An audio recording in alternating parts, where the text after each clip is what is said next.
오늘 읽은 본문 말씀 마가복음 5장이지요. 마가복음 5장 21절부터 43절 말씀에 보면 예수님께서 병자를 고치시는 치유의 사건이 나오는데 두 사건이 함께 겹쳐져서 나오고 있는 것을 보게 됩니다. 하나는 회당장 야이로의 딸을 고치신 사건이었고, 다른 하나는 혈루증으로 앓던 여인이 치료된 사건이었습니다. 오늘 읽은 본문 말씀은 두 번째 치유 사건으로서 혈루증을 앓던 여인이 낫게 된 사건을 다루고 있습니다. 그런데 이 사건은 묘하게도 그 문학에서 액자 소설 그런 말이 있지 않습니까? 회당장 야이로의 딸을 살리신 사건, 딱 그 중간 사이에 끼어들어 있는 사건이 됩니다. 회당장 야이로가 자기 딸이 죽게 되니까 다급한 마음으로 예수님을 찾아옵니다. 내 딸이 죽게 되었으니, 지금 당장 죽게 되었으니 내 딸을 살려달라고 부탁을 하지요. 그래서 예수님께서는 야이로의 집으로 가고 있었던 중이었습니다. 바로 예수님께서 회당장 야이로의 집으로 가서 그 야이로의 딸을 고쳐주기 위하여 가던 도중에 벌어진 사건이 바로 오늘 본문 말씀의 내용이 됩니다. 그 여인의 형편이 성경은 이렇게 시작하고 있습니다.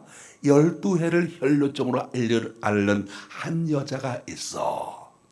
이 혈루증이라고 하는 것은 요즘으로 이렇게 병으로 말하면 자궁암증 그렇게도 의사들은 봅니다만, 이 여성이 심하게 하혈하는 병이지요. 하혈을 하다 보니까 심한 악성 빈혈로 고통을 받습니다. 노쇠 현상을 가져옵니다. 얼굴이 창백해지고 조금만 움직여도 숨이 차고 머리털과 손톱이 빠지는 증상까지 나타납니다. 근데 이 여자가 당하는 것은 육체적인 고통만이 아니었습니다. 종교적으로 격리되는 고통이 있었습니다. 그 당시 유대 사회에서는 이 혈루증을 아주 부정한 병으로 그렇게 여겨졌습니다. 혈루증에 걸린 사람은 다른 사람과 만나서도 안 되고 접촉할 수도 없었습니다. 이 여인은 치료를 위하여 여러 의원에게 몸을 보이고 치료를 받아보았습니다. 그런데 그녀의 병은 세월이 지나가도 고침을 받지 못했고, 많은 고생 가운데 재산까지 탕진한 상태였습니다. 그뿐만 아니라 레위기 15장 말씀을 보면 이 유출병, 종교적으로 심하게 소외되는 질병이었습니다. 성전에 들어가지조차도 못합니다.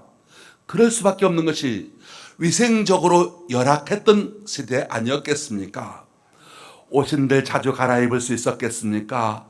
목욕인들 제대로 할 수 있었던 때였겠습니까? 그뿐만 아니라 이쯤 되면 대개는 남편으로부터 이혼을 당합니다. 정신적인 고독, 소외감이 어땠겠습니까? 율법마저도, 종교마저도 이들을 부정하다 그렇게 여겼습니다. 그러다 보니까 공동체로부터 철저하게 따돌림을 당할 수밖에 없었던 거죠. 사실 자기 몸이 약하고 병들게 되면 사람이 그리워지는 법인데, 이 여인은 자기 몸이 약해지면 약해질수록 사람을 만날 수가 없었습니다. 행여 다른 사람이 가까이 오기라도 하면 나는 부정하다, 나는 부정하다, 탐해, 나는 부정한 사람이 내게 가까이 오지 말라고 그렇게 외쳐야 했던 여인이었던 겁니다.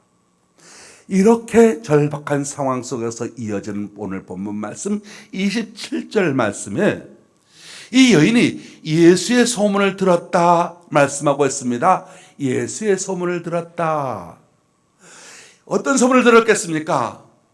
예수님이라는 분이 계신데 예수님께 가기만 하면 어떤 병이라든 다 고침을 받는다라고 하는 소문을 들었다는 것이지요. 안진뱅이도 일어섰다. 소경이 눈을 떴다. 나병 환자가 예수를 만나서 깨끗함을 받았다. 죽은 자가 예수님 때문에 다시 살아났다. 예수님에 대한 소문을 들었습니다. 여러분도 이 광안교회 오게 된 건 광안교회에 대한 소문을 듣고 오지 않았겠습니까? 소문이란 좋은 소문이 있고 나쁜 소문이 있습니다. 이 여인이 예수님께 대한 좋은 소문을 들었다는 것, 이미 거기에서부터 이 여인에게 복이 있게 된 거죠. 당시에도 오늘날에도 마찬가지입니다만 소문이라는 것이 좋은 소문만 있는 것 아니지 않습니까? 예수님에게도 얼마든지 나쁜 소문이 많이 있었습니다. 미쳤다고 하더라, 이단자라고 하더라, 민중을 소욕해라 하는 자더라, 이런 못된 소문들이 각지에 퍼져가고 있었던 겁니다. 그래서 예수님께서 십자가에서 형에 당해야 했던 것 아니겠습니까? 그런데 여러분, 소문 중에서 나쁜 소문, 말 중에서 나쁜 말을 듣게 된다면 이미 그 귀는 벌써 저주받은 귀가 되고 마는 겁니다. 그런데 이 여인은 복 있는 여인이었습니다. 왜? 예수님에 대한 소문 중에서 무슨 소문? 좋은 소문을 들었기 때문이었다는 겁니다. 병은 더 중해졌던 차에 예수의 소문을 들었다고 했습니다. 극도로 절망에 빠져 있었던 바로 그때 가장 위대한 소문을 듣게 되었다는 것이죠. 우리는 여기서 아슬아슬한 위기감을 느끼게 됩니다. 만약에 이 여인에게 그 소문에 들어가지 못했다면 어떻게 되었을까요? 그 소문을 듣지 못했다면 어떻게 되었을까요? 소문을 듣더라도 나쁜 소문, 좋지 못한 소문을 먼저 들었다면 어떻게 되었을까요? 틀림없이 그녀는 11년, 2년 앓던 혈류증으로 피를 다 쏟고 쓰러지게 되었고, 아니면 어쩌면 스스로 목숨을 어떻게 했을지도 모르는 상황이었던 겁니다. 그런데 가장 절망적이고 가장 긴박한 순간에 예수의 소문을, 그것도 좋은 소문을 듣게 되었다라고 하는 것이죠. 희망적인 소식을 듣게 되었다는 겁니다.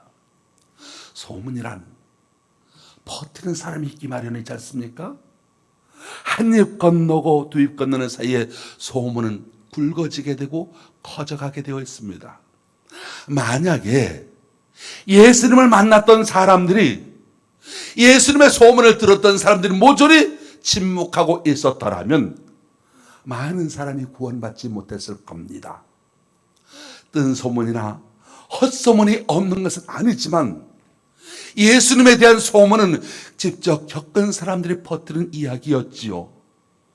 이처럼 소문을 퍼뜨리는 사람이 있었고, 그래서 그녀가 그 소문을 듣게 되었던 겁니다. 전하는 자가 중요하다, 듣는 자도 중요하다는 것을 우리에게 말씀해 줍니다. 사랑하는 성도 여러분, 헛소문, 내 믿음을 약화시키는 그런 뜬 소문에 귀를 기울이지 말고 예수님의 좋은 소문을 들었던 이 여인의 귀처럼 참으로 복된 귀가 되시기를 주님의 이름으로 축원합니다. 이 여인이 예수님의 소문을 듣고 예수님 앞에 찾아옵니다. 그런데 예수님을 만나기까지 여간 어려운 것이 아니었습니다. 우선 외적인 어려움이 있었습니다. 예수님 주변에 사람이 구름대같이 몰려들습니다. 그것도 그 당시 유대 사회 남성 중심 사회지 않겠습니까? 예수님 주위에 일단 예수님 제자부터가 12명이나 됩니다. 12명의 제자들이 예수님을 호위합니다. 그리고 그 주위에 쭉 남정네들이 그렇게 예수님을 둘러싸서 길을 걸어가고 있었습니다.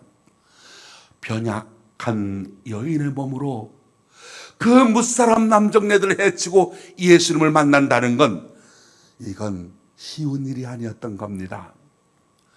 오늘 우리가 신앙생활하는 것도 그렇습니다. 우리가 예수님을 믿고 은혜의 삶을 살아가려고 할 때 우리 주변 환경 때문에, 마땅히 내 신앙을 도와주어야 할 가족들 때문에 어려움 겪는 경우가 어디 적잖나 한두 번이겠습니까? 또한 내적인 어려움도 있었습니다. 예수님을 만났던 많은 사람들이 자기는 여기가 아프다고 자기가 아픈데 손을 얹고 자기 아픈 데를 보여주면서 주님 앞에 치료를 요구할 수 있었습니다. 주님, 내 눈이 보이지 않습니다. 보게 하여 주세요. 심지어 나병 환자들마저도 자기 손가락 떨어져 나간 것, 귀가 떨어져 나간 것 보여주면서, 하나님, 주님, 내 환부가 썩어져 들어갑니다. 나를 고쳐주세요. 안진뱅이, 주님, 나 일어서길 원합니다. 걷게 좀 해주세요. 주님 앞에 요청을 할 수가 있었습니다. 그런데 이 여인은 어떻습니까? 자기의 부끄러운 자신의 질병을 남자인 예수님한테, 더군다나 남자들이 쭉 있는 데서 자기의 부끄러운 병을 얘기할 수도 없었고, 더군다나 환부를 보여줄 수는 없는 것 아니지 않겠습니까? 그런데 보십시오. 이 여인은 포기하지 않았습니다. 27절, 28절 말씀을 봅니다. 예수의 소문을 듣고 무리 가운데 끼어 뒤로 와서 그의 옷에 손을 대니 이는 내가 그 옷에만 손을 대어도 구원을 받으리라 생각하밀러라. 이 외로운 여인은 이제 빈손이었습니다. 그 빈손으로 누군가를 잡아야 했습니다. 이 세상에 끈 붙든 것 두 손 들고 항복할 수밖에 없었습니다. 그래서 주님의 옷자락에 손을 갖다 대었습니다. 우리 사람은 누군가를 붙잡아야 살 수 있죠. 사랑의 손을 붙들기 위하여 우리 인생은 한평생을 허우적거리면서 무엇인가 잡으려고 그렇게 살아가고 있습니다. 나를 행복하게 해줄 리가 어디 없을까? 누구의 손을 잡으면, 어떤 줄을 잡으면 그 손이, 그 줄이 나에게 힘이 되어줄 것인가? 어디에다가 줄을 대어볼까? 어디 권력의 손이 없을까? 어디 나에게 행복을 줄 손이 없을까? 다행히 복된 줄을 잡으면 다행이지만 썩은 밧줄 잡았다든 새끼줄 잡았다든가 붙들지 말아야 될 손을 붙들었다가 얼마나 낭패를 보고 모욕을 당하고 상처를 주고받고 있습니까? 이 여인이 부모로부터 버림을 받았습니다. 재산을 다 잃었습니다. 가난한 몸이 되었습니다. 친구들 다 떠나갔습니다. 아무도 그를 도와줄 사람 없었습니다. 그런데 이 여인이 뒤늦게나마 예수님의 손을 잡고자 했다는 것이었습니다. 우리 주 예수 그리스도의 피 묻은 옷자락을 붙들고자 했다는 겁니다. 사랑하는 성도 여러분, 기억하십시오. 세상에서 아무리 좋은 손을 잡았단다 할지라도 바로 그것 때문에 세상에서 내가 다른 것 잡아서 만약에 그래서 예수 그리스도의 옷자락을 잡지 못한다면 그는 불행한 사람이 될 수밖에 없습니다. 여러분이 예수님의 손을 잡고자 지금 이 자리에 나오신 것, 여러분이 피 묻은 주님의 옷자락을 붙잡을 수 있다는 것, 이것이 여러분에게 얼마나 큰 축복인지 모릅니다. 세상 사람들은 화려한 옷 잡기를 좋아합니다. 그런데 우리 주님의 옷은 화려하지 못했습니다. 세상 사람들은 힘 있는 옷을 붙잡기를 원합니다. 근데 예수님의 옷은 권력의 옷이 아니었습니다. 자색 옷이 아니었습니다. 그런데 예수님의 손을 붙잡기만 하면 신비한 능력이 있습니다. 예수님의 옷은 신비한 옷입니다. 예수님을 붙잡으면 구원함을 얻습니다. 치료함을 받습니다. 그리고 예수님을 붙잡으면 하나님의 자녀가 되는 권세를 덧입게 됩니다. 붙들면 하늘 문이 열려지는 놀라운 신비를 얻게 됩니다. 성도 여러분, 교회는 예수님의 옷자락입니다. 교회는 주님의 몸이라고 하지 않습니까? 교회는 주님의 몸이기에 예수님의 옷자락입니다. 사랑하는 성도 여러분, 오늘 교회에 와서 예수님의 옷자락을 붙잡게 되시길 바랍니다.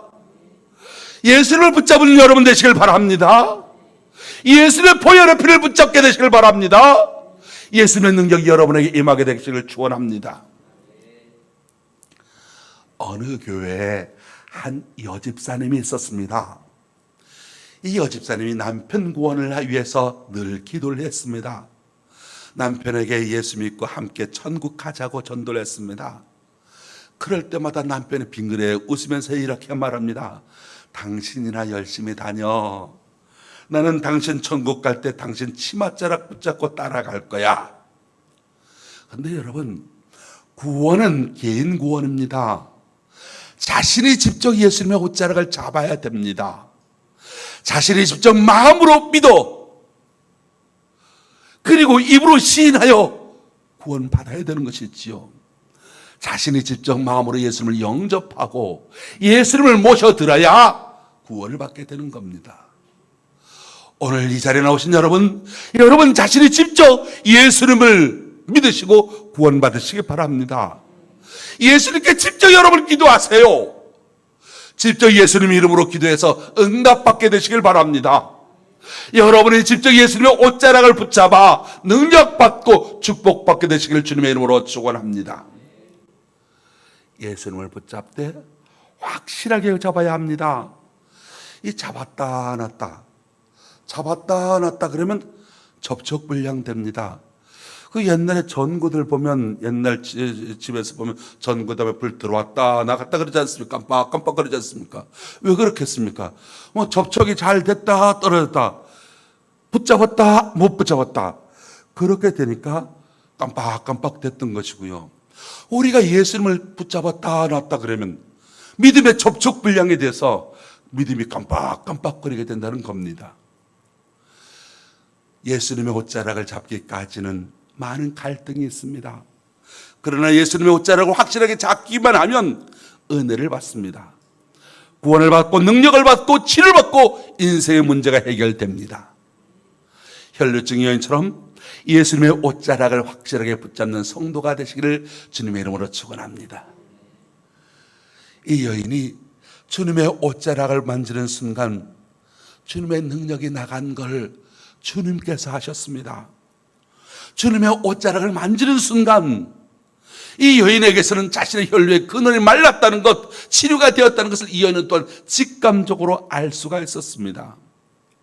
자, 이쯤 되면 예수님께서도 자기의 능력이 나갔다는 걸 알게 되셨으면 그래도 그 대상자가 부끄러운 여인병을 알고 있었던 여인이기 때문에 뭐 적당히 모른 척 넘어가 주셔도 되지 않겠습니까? 근데 주님께서는 기어이 밝혀내십니다. 기어이 이 여인을 찾아냅니다.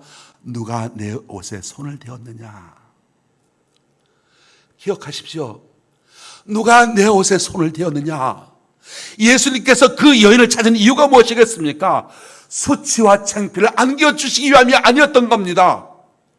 그 여인이 가지고 있었던 불안과 공포, 의심이 얼마나 잘못된 것인가를 확인시켜 주기 위하여, 믿음 주시기 위하여, 기쁨 주시기 위하여, 행복 주시기 위하여, 진정한 구원을 주시기 위하여 누가 내 옷에 손대었느냐 물으셨던 겁니다. 오늘 주님은 저와 여러분에게 묻습니다. 누가 내 옷을 만졌느냐? 누가 주님께 진정으로 예배하며 주님 품에 안겼느냐? 누가 주님의 피 묻은 손을 붙들고 있느냐 물으십니다. 누가 내 손을 대었느냐? 오늘 여러분 한 분 한 분이 이 질문에 대답하실 수 있게 되시길 바랍니다. 주여, 고통의 멍에 벗으려고 내가 주님 붙잡았습니다. 내 영혼의 병이 너무 중하여 내가 살 수가 없을 것 같아서 주님 못 잡고 섰는 그 손 내가 잡고자 합니다. 이 고백이 여러분의 고백 되시길 바랍니다. 누가 내 옷을 만졌느냐? 주님만이 치료자가 되시고 주님만이 나에게 위로자가 되시기에 내가 주님 옷자락 잡았습니다. 주님, 내 인생의 짐이 너무 무거워서, 내 삶의 짐이 너무 무거워서 내가 내 문제 해결할 수 없어서 주님 붙잡았습니다. 어떻게 살아야 할지 갈 길 보이지 않아서 내가 살아야 하겠기에 주님 붙잡았습니다. 제가 혼자 살아가기 너무 외롭습니다. 이제 주님 다시는 놓치지 않겠습니다. 주님의 옷자락만 잡아도 나음을 얻었습니다. 마지막 34절 말씀 봅니다. 34절. 예수께서 가라사대, 34절 같이 읽어봅니다. 시작. 따라 내 믿음이 너를 구원하였으니 평안히 가라. 내 병에서 놓여 건강할지어다. 따라 내 믿음이 너를 구원하였으니 평안히 가라. 이 여인은 땅에서 가족으로부터 버림받은 사람이었습니다. 가족으로 돌품으로 돌아갈 수가 없는 처지였습니다. 마가복음에서는 이 여인의 이름이 누구였는지를 말하지 않습니다. 3번씩이나 반복적으로 그냥 여자라고만 기록하고 있습니다. 네, 예수님이 뭐라고 말씀하십니까? 딸아, 딸이라고 부르고 있습니다. 딸아, 내 믿음이 너를 구원하였다. 딸아, 이 말씀 무슨 말입니까? 한마디로 이 여인을 가족으로 인정해 주는 말씀이었던 겁니다. 예수님은 이 여인을 부정한 여인으로, 낯선 여인으로, 스쳐 지나가는 여인으로 보지 아니하고 가족이라고 불러주시는 겁니다. 하나님의 가족으로 받아주셨습니다. 버림받은 여인이 어떻게 하나님의 가족으로 거듭날 수 있었겠습니까? 내 믿음이 너를 구원하였느니라. 예수님은 이 여인이 주님의 옷자락을 붙든 바로 그것, 바로 그 믿음이 하나님의 가족이 되게 했고 구원받게 했다고 말씀하고 있는 겁니다. 혈루증 여인은 병든 여인이었습니다. 재산을 다 허비했습니다. 주변에 사람도 없습니다. 그러나 예수님의 옷자락을 잡았습니다. 예수님 붙잡은 사람이 되었습니다. 그랬더니 예수님의 능력이 여인에게 임했습니다. 예수님의 능력으로 치료되었습니다. 예수님의 능력으로 새로운 인생을 살게 되었습니다. 어떤 왕이 한 젊은 사형수에게 말합니다. 내가 살 수 있는 기회를 한번 주겠다. 내가 물이 가득 담긴 항아리를 머리에 이고 이 성을 한 바퀴 돌고 와라. 만약에 물 한 방울도 흘리지 아니하고 이 성을 돌고 오면 사형을 면제시켜 주겠다. 왕이 그 젊은 사형수에게 말합니다. 그래서 사형수는 물이 가득 담긴 항아리를 머리에 이고 조심스럽게 성 한 바퀴를 돌고 왔습니다. 물 한 방울도 떨어뜨리지 않고 왔습니다. 왕이 사형수에게 묻습니다. 중간쯤에 잔치집이 있었는데 잔치하는 것 보았느냐? 사형수가 대답합니다. 못 보았습니다. 왕이 다시 질문합니다. 높은 사람이 길가에 서 있었는데 못 보았느냐? 사형수가 대답합니다. 못 보았습니다. 왕이 또다시 묻습니다. 길가에 아기가 울고 있었는데 못 보았느냐? 사형수가 대답합니다. 못 보았습니다. 왕이 화를 벌컥 냅니다. 네 이놈! 성을 한 바퀴 돌아온 중간에 잔치집이 있었고 높은 사람이 있었고 우는 아이가 있었는데 내가 정말 못 봤단 말이냐? 내가 성을 제대로 돌지 않는 것이 분명한 거구나. 호통을 칩니다. 그때 사형수가 절박한 목소리로 말합니다. 왕이시여, 저는 물이 한 방울이라도 떨어지면 사형을 면할 수 없기에 오직 물동이만 붙잡고 오직 앞만 보고 성을 돌았습니다. 그래서 다른 것은 못 봤습니다. 사랑하는 성도 여러분, 그렇습니다. 우리도 그래야 합니다. 오직 예수님을 바라보고 예수님만 붙잡고 가야 합니다. 요즘 사람들 너무나 많은 것을 봅니다. 너무나 많은 것을 보고 듣습니다. 그래서 무슨 일이 일어납니까? 예수님께 집중하지 못합니다. 혈루증이 앓던 여인도 그렇게 살아왔습니다. 12해 동안 사람을 찾아다녔습니다. 사람의 말에 귀를 기울였습니다. 사람의 방법을 찾았습니다. 그런데 방향을 예수님께로 돌렸습니다. 예수님을 찾아갔습니다. 예수님을 붙잡았습니다. 그래서 어떻게 되었습니까? 살게 되었습니다. 사랑하는 성도 여러분, 이 여인처럼 예수님을 붙잡고 살아가는 성도가 되시기 바랍니다. 오직 한 길, 주 예수의 길로만, 그렇게 생명의 길로만 가게 되시길 바랍니다. 반면에 가룟 유다를 보십시오. 가룟 유다 앞에 두 가지 길이 있었습니다. 예수님과 더불어 살아갈 수 있는 예수님의 길이 그 앞에도 있었고, 예수님은 없어도 돈이 있으면 다 된다 하는 돈의 길이 가룟 유다 앞에 놓였습니다. 어떻게 합니까?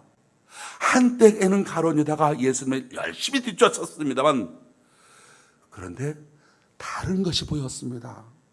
예수님이 아니라 세상이 보여지기 시작합니다. 어떻게 됩니까? 돈도 좋다. 그러다가 돈이 더 좋겠다고 생각돼서 예수님을 은 30냥에 팔아넘기고 말았던 겁니다. 여러 개의 길을 가지고 있는 사람들은 예수님께 모든 것을 걸지 않습니다. 예수님께 올인하지 않습니다. 이것으로 해보다가 안 되는 것 같으니 다른 것을 찾고, 그것도 안 될 것 같으니까 또 다른 것도 찾고, 유능해 보이긴 하지만은 이렇게 살다가는 하나님의 축복을 받지 못합니다. 오직 한 길, 오직 예수님, 오직 주님이라는 믿음을 가진 사람이 하나님을 기쁘시게 할 수가 있습니다. 오늘날 세상이 그렇습니다. 많은 사람들이 예수님을 찾는 것 같다가도 예수님 맞지 않는 것 같으면 언제든지 버리고 다른 길로 갑니다. 그런데 이 여인은 오직 한 길, 예수님을 찾았습니다. 예수님을 붙잡았습니다. 예수님의 유일한 길인 줄 알았습니다. 요한복음 14장 6절 말씀, 주님께서 말씀하십니다. 내가 곧 길이요 진리요 생명이니 나로 말미암지 않고는 아버지께로 올 자가 없느니라 말씀하십니다. 이 여인은 이 말씀을 굳게 믿었습니다. 예수님은 어떠하셨습니까? 예수님은 겟세마네 동산에서 땀방울이 핏방울이 되도록 하나님께 간절히 기도했습니다. 자, 여러분, 왜 예수님께서 이렇게 간절히 기도하셨을까요? 당신 앞에 놓인 이 십자가의 길을 해결할 수 있는 분은 오직 하나님밖에 없음을 믿었기 때문입니다. 만약에 로마 황제가 해결할 수 있을 것이라 믿었다면 황제에게 갔을 것입니다. 이스라엘의 대제사장이 해결할 것 같았으면 대제사장을 찾았을 겁니다. 그런데 하나님만이 해결해 줄 것이라는 것을 믿었기에 땀방울이 핏방울 되도록 기도하셨던 겁니다. 교인들 가운데도 어떤 분은 큰 어려움이 닥치면 생명을 걸고 만사제치고 피곤함도 있고 간절히 교회에 와서 하나님 앞에 기도합니다. 하나님만이 자신의 문제를 해결해 줄 수 있는 분으로 믿기 때문에 그러지요. 그런데 이런 믿음이 없으니까 아무리 어려워도 기도하지 못하는 겁니다. 그냥 형식적으로 눈 감았다가 뜨곤 합니다. 하나님 말고도 다른 길이 있다고, 다른 방법이 있다고 믿는 사람들은 기도하지 않습니다. 하나님께만 길이 있다고 믿는 사람이 아침 저녁으로 수시로 기도하지요. 자, 여러분이 하나님이시라면 여러분은 누구의 기도를 들으실 것 같습니까? 하나님께서 어떤 사람의 기도를 들어주실 것 같습니까? 만약 여러분이 하나님의 입장이라면 누구의 기도를 들으실 것 같습니까? 하나님께 모든 것을 걸고 간절히 기도하는 사람의 소원을 들어주지 않겠습니까? 다음 주부터 1년에 2번 하는 특별 새벽 기도회가 열립니다. 새벽 5시 참석한다는 건 쉬운 일은 아닌 줄로 압니다. 그런데 내 인생의 승패 하나님께 달려있다는 믿음이 있으면 새벽 기도에 나오실 수 있습니다. 여러 방법이 있다고 그렇게 생각하는 사람은 나오지 못할 겁니다. 이 여인처럼 오직 예수의 길이 없다고 믿어야 기도할 수 있고 은혜를 받을 수가 있습니다. 사랑하는 성도 여러분, 오직 예수님만이 내 모든 문제의 해결자 되심을 믿으시고 주님 옷자락 붙드십시오. 예수님께 매달려 예수님과 동행하는 여러분 되시기 바랍니다. 여러분과 함께 하신 예수님께서 여러분의 삶을 승리하게 하여 주실 것입니다. 예수님이 12년 동안 혈루증으로 고통당하던 여인에게 하신 말씀처럼 내 믿음이 너를 구원하였으니 평안히 가라. 내 병에서 놓여 건강할지어다. 할렐루야. 12회를 혈루증으로 고통당한 여인의 손을 붙든 주님의 손길이 여러분에게도 함께하게 되시기를 주님의 이름으로 축원합니다. 기도하겠습니다. 하나님 아버지, 우리가 한 생을 살아가는 데 있어서 12회를 혈루증으로 고통당한 환자 못지않게 이런저런 시달림 받고 괴로움 당할 때가 많이 있습니다. 이제는 주님 붙드는 자리에 있게 되길 원합니다. 주님 곁을 스쳐간 많은 구름대 같은 사람들, 그런 형식적인 교인 되지 않게 하여 주옵시고, 간절한 마음으로 주님이 내 안에, 내가 주님 안에 있는, 주님께 메인바되는, 주님과 동행하는, 주님의 손을 잡고 사는 인생이 되게 하여 주옵소서. 12회를 혈루증으로 고통받던 그 고통을 이긴 여인처럼 오늘 우리의 시련과 문제를 이겨갈 수 있음을 믿사오니 주님 우리와 함께하여 주옵소서. 예수님의 이름으로 기도합니다. 아멘.